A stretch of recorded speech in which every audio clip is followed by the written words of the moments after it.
Hello again, ganda kachika life. Kumusta po kayo mga kachika? Heto na naman po tayo para sa ating panibagong showbiz update. Binasag na nga po ni Miss Jillian Ward ang kanyang pananahimik tungkol sa mga paninira at malisyosong akusasyon laban sa kanya at sa kanya ina na si Miss Jennifer Ward. Sa panayam nga po niya sa Fast Talk with Boy Abunda noong nga po Martes, October 21, 2025, bumuhos ang luha ni Miss Jillian dahil labis daw siyang nasasaktan. Diretsahang tanong sa kanya ng host na si Mr. Boy Abunda, ibinubugaw ka nga ba ng sarili mong ina? Pahayag nga po ni Miss Jillian yung sinasabi po nila na binebenta daw ako ng mother ko kaya daw ako may mga investment. Siyempre, nakakabastos po yon sa mother ko. Kasi iniisip ko dun yung 15 years of hard work ko. Parang itinatapon lang nila lahat ng yon dahil sa fake news. Sobra po yung disrespect talaga sa comments. Lumuluhang pagpapatuloy nga po ng kapuso actress, sobrang sakit talaga Tito Boy. Kasi my parents didn't raise me that way. Ang lahat na meron ako, pinagpaguran ko and my mom will never do that to me. Ang sobrang nasasaktan ako kasi hindi po talaga ganon yung mom ko. Sorry kasi nadadamay siya sa lahat ng ito. Nananahimik yung mother ko. Actually, lahat po ng pinag-iipunan ko, walang kinukuha yung mother ko. Lahat po ng meron ako, hinahayaan niyang i-invest ko for myself. Then nga po ni Miss Jillian, uulitin ko. Everything I have, everything I own, everything I post, everything I flex, I bought in with my own money. Alam po ng JME yan. Alam ng lahat ng kaibigan ko. Alam mo po yan, Tito Boy. I will not lie about that. So I am offended for my mother especially. Kasi she did not raise me that way. Sinagot din nga po ng 20 years old actress ang issue na di umano'y nakuna ng CCTV ang pagdaan ng sponsor sa backdoor ng hotel na pinagdausan ng kanyang debut party noong February nga po 25, 2023. Saad nga po ni Miss Jillian, sinasabi nila meron daw po CCTV footage. Pumupunta daw po ako sa hotel to be with old men na binibigyan pa ako ng cars ini-sponsor yung debut ko. It's not real. At kung meron silang CCTV footage ay dare dim na ilabas po yon. Kasi wala po talaga at sana po kung maglalabas sila hindi AI. Para matapos na po, if meron po kayong footage na ganon, ilabas po nila kasi wala po talaga. Nakaka-frustrated nga po na for 4 years I keep silent, I couldn't defend myself. Nagdesisyon daw po si Miss Jillian na basagin ang pananahimik para matuldukan na nga po ang fake news tungkol sa kanya na nagumpisa noong 16 years old pa lamang siya at paulit-ulit bumabalik dahil piniling niya na huwag magsalita at ipagtanggol ang sarili. Lahat nga po ni Miss Jillian, actually nag-start po ito 4 years ago, I was 16. And on that time, ayoko po magsalita kasi laging sinasabi sa akin, if it's not real, hindi mo kailangan magsalita. Tapos every year, nagre-resurface po siya. Then last week, lumabas na naman po siya. Noong una, sinend sa akin ng friends ko. Akala ko parang meme lang yon kasi sobrang absurd na mga kinikwento nila.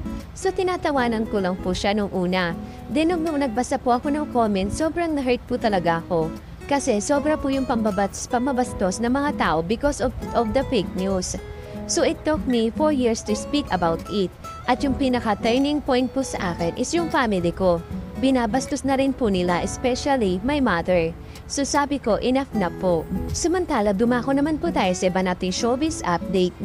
Mga ganap nga po ni Miss Sofia Andres lalo na sa kanyang bagong proyekto. Nakasama nga po niya dito si Miss Kim Chiu at Mr. Paulo Abilino. Sa kanya nga pong IG post, ibinahagi nga po ni Miss Sofia Andres ang poster ng The Alibi na pinagbibidahan nga po ng Kim Pao. Kasabay nga nito ang matalim na caption mula sa kanyang gagampanang character na si Miss Claudia. You play the victim so well, but victims don't ruin homes and call it destiny. Claudia in The Alibi, sabi nga po ni Miss Sofia. Hindi naman po napigilan mag-react ng mga netizens sa post nito at ang iba ay sinasabing tila may patama ito, may hanash nga raw ito si Miss Sofia kay Miss Che Paleman. May nabasa nga po tayong isang comment na nakakatuwa at nagustuhan ko nga po siya. Ito nga po yung isang comment niya. Love the caption, simple but loud. Yan nga po ang komentong ating nabasa na nagustuhan natin. Matatandaan nga po kamakailan ay binunyag nga po ni Miss Che Filomeno na may nagsumbong sa kanya nagbabayad nga po si Miss Sofia sa ibang mga influencer para sirain siya sa social media. Una naman po nagbabala si Miss Sofia na nahack ang kanyang account habang hindi pa tuluyang sumasagot sa mga paratang nga po ni Miss Che Filomeno. Samantala todo suporta naman ang mga netizen para sa The Alivi. Kabilang nga po si Mr. Jack Cuenca na pumuso sa post nga po ni Miss Sofia. Talagang pumuso ang ex-boyfriend ni Miss Che sa post ni Miss Sofia kaya issue na naman ito panigurado. Samantala dumaho naman po tayo sa pinakahuli natin showbiz update. Mas lalo nga po lumalalim ang kontrobersya na di umano'y pag-aaway ni na Miss Sofia Andres at Miss Che Filomeno. Ang latest nga po na pinag-uusapan ngayon ng mga netizen ay ang pag-unfollow ng mga common friends ng dalawang actress kay Miss Sofia. At ang sabi pa nga po, tila mas kakampi raw ang mga ito kay Miss Che Filomeno. Bukod nga po kay Miss Sara Labati, kapansin-pansin nga din po na hindi na nakafollow sa IG ni Miss Sofia ang iba pa nilang malalapit na kaibigan. Magkakasama pa nga silang lahat sa intimate birthday celebration na nahuli sa Cebu.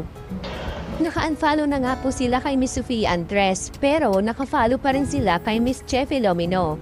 Kaya nag 1+1 na naman po yung mga netizen or sabihin natin mga basher. Nag-84 conclude sila na mas kinakampihan nga daw po nila si Miss Che over kay Miss Sofia Andres sa umano'y awayan ng dalawa. Uulitin lang po natin or sabihin natin recap. Kamakailan lang po ay galit na galit nga po na pinost ni Miss Che Filomeno sa IG story niya ang mga screenshot na maresibo na pagpapakalat daw ng dating close friend niya na mga issue against her sa mga social media influencer. Heto pa, maging nga po ito si Miss Catherine Bernardo ay dinadami rin nga po sa issue ng mga basher. Kapansin-pansin din daw na tila hindi pagpapansinan ni na Miss Catherine Bernardo at Miss Sofia Andres sa isang recent event. Wala nga raw picture together ang magkaibigan na parehong nasa iisang birthday party. Usually daw po kasi nagpo-post si Miss Sofia Andres sa social media na mga photo nila ni Miss Catherine Bernardo kapag magkasama sila. Pero dahil nga po sa wala, usap-usapan din po sa social media ang naglalabas ang photo nga po ni Miss Che at Miss Max Mkuling na super duper nga po close na sila sa isa't isa. Dating magkaibigan nga din po kasi sina Sofia Andres at si Max Mkuling pero nagkaroon din sila ng sigalot early this year. Kung matatandaan nyo nga po, nito nga po February lang ay mainit din pinag-uusapan sa online world ang umano'y awayang Sofia at Max matapos mapansin ng mga netizen na tinakpan ng una ang mukha ng huli nang i-repost niya ang photo nina together from Metro Magazine. Inulan tuloy na mga maanghang na komento ang nasabing issue between Sofia at Miss Che. Marami rin nga pong nagsasuggest sa dalawa na dapat daw gayahin nilang si Miss Erich Gonzalez na tahimik lang at lumayo sa limelight para lang mabigyan ng katahimikan ang pamilya ng kanyang super rich na asawa. Ang tinuturo nga pong dahilan kasi ng awayang Sofia at Che ay ang pagkakalit nga po ng huli sa pinsan ng partner ng una na pareho nga po ng member ng Laurier clan. Thank you for watching. Kung nagustuhan niyo po ang video ito, subscribe na sa Starlight Showbiz YouTube channel